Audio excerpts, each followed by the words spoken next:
أهم صلاتين تختم بهما شهر شعبان وتبدأ بهما شهر رمضان.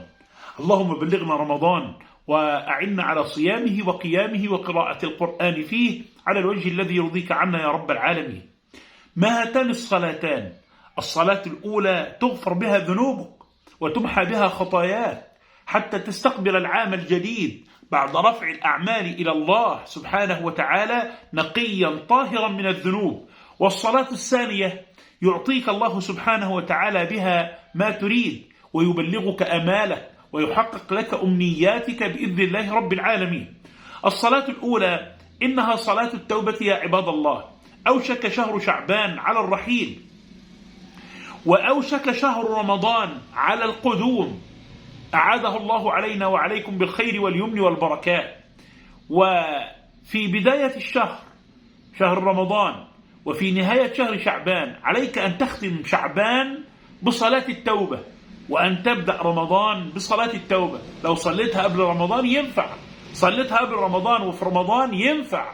طيب هي دي خاصة بشهر رمضان وشهر شعبان بس؟ لا، ده في سائر العام.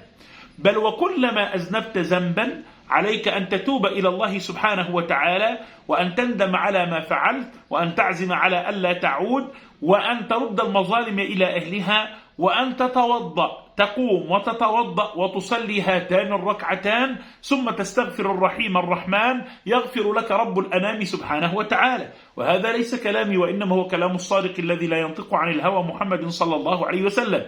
ففي الحديث الذي يرويه لنا أبو بكر رضي الله عنه أن النبي صلى الله عليه وسلم قال: ما من رجل يذنب ذنبا. طب وهنا الحديث ده للرجال بس يا شيخ؟ لا، ده للرجال وللنساء. كلمة رجل هنا تشمل الرجل والمرأة. ما من رجل يذنب ذنبا فيقوم فيتطهر ثم يصلي، يعني يصلي ركعتين. طب أصليهم إزاي؟ بتصلي ركعتين عاديتين، تقرأ بالفاتحة وسورة، ثم تركع وتسجد، الفاتحة وسورة وتركع وتسجد، ثم بعد ذلك وأنت في سجودك تستغفر وتدعو ربك سبحانه وتعالى أن يتوب عليك. قال صلى الله عليه وسلم: ما من رجل يذنب ذنبا فيقوم فيتطهر ثم يصلي ثم يستغفر إلا غفر الله له. ثم تلا قول الله تبارك وتعالى: والذين إذا فعلوا فاحشة أو ظلموا أنفسهم ذكروا الله فاستغفروا لذنوبهم ومن يغفر الذنوب إلا الله ولم يصروا على ما فعلوا وهم يعلمون. يعني اللي هيصلي الركعتين دول ربنا يغفر له. سيدك النبي اللي قال كده صلى الله عليه وسلم. فحافظ على هاتان الركعتان في نهاية شعبان وفي بداية رمضان، وكلما أذنبت صلي هاتان الركعتان، وانت ساجد استغفر كتير. ويا حبذا لو استغفرت بأفضل الصيغ، دعاء سيد الاستغفار أو أستغفر الله العظيم الذي لا إله إلا هو الحي القيوم وأتوب إليه. ويجوز أن يكون الاستغفار والدعاء بعد الصلاة، لازم للدعاء وقول يا رب واطلب من الله سبحانه وتعالى.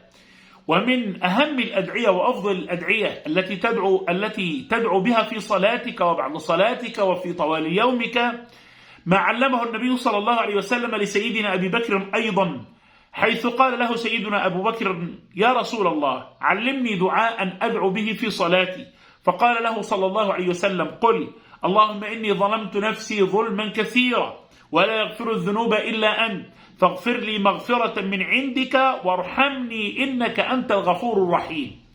قل هذا الذكر وقل هذا الدعاء في سجودك وبعد تشهدك وبعد صلاتك، يغفر الله سبحانه وتعالى لك كما أخبر النبي الأمين محمد صلى الله عليه وسلم.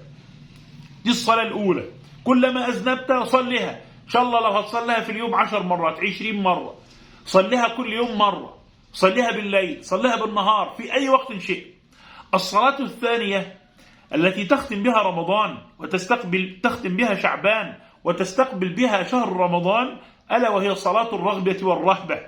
طب وإيه صلاة الرغبة والرهبة ديت؟ صلاة الرغبة تحقق لك كل ما تتمناه، والرهبة أي تمنع عنك الخوف من كل شيء تخافه وترهبه وتخشاه.